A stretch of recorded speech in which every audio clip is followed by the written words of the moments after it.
আমার জীবনে আমি বাপের কাছে মায়ের খাইছি জীবনে একবার।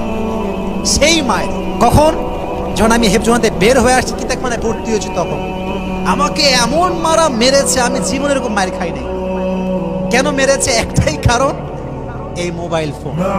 আমি চাইতাম ফোন ইউজ করবো, আব্বা বলতো না, never ever you can not use this smartphone, হবে না, এটা আমার দ্বারা হবে না। তো আমি কি করেছিলাম, চুরি করে ফোন কিনেছিলাম। আমি দুষ্টু ছিলাম, এটা আমি অস্বীকার করি না। তা আমার মনে আছে, আমার বাবা জানতে পেরেছে যে আমি মোবাইল ফোন কিনেছি চুরি করে। আপনি তো কওমি আলেম, আমরা কওমি মাদ্রাসায় পড়েছি, আমরা জানি কওমি মাদ্রাসায় Android phone it is just like হারাম, একদম হারাম, কোনো দলিল লাগবে না, দলিলের কতি লাগবে, এটা এমনি হারাম।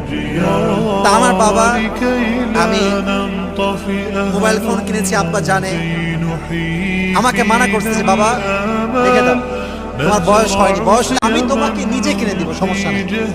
আমি মানি নাই। তো এটা হচ্ছে আমার বাসা, this is the gate of our house, এটা হচ্ছে আমাদের দরজা। তা আমি এখানে চুপ করে বসে আছি রেগে, বাসায় ঢুকবো না, আমাকে ফোন ইউজ করতে দেওয়াই লাগবে। আব্বা আসলো, এসে হুজুর আমার এখানে আছে, এভাবে আমার ঘাড়ে হাত রেখে বললো যে বাবা আসো, বাসায় আসো, তোমাকে ফোন আমি নিজে কিনে দিব, আসো বাসায় আসো।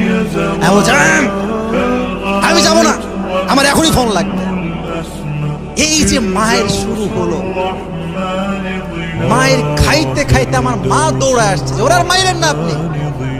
ওই জীবনে একবার মায়ের গেছে বাবারা ফোনের জন্য, ওই যে আমার ঘাড় সোজা হয়েছে, ওই থেকে নিয়ে এই পর্যন্ত আমি আসছি।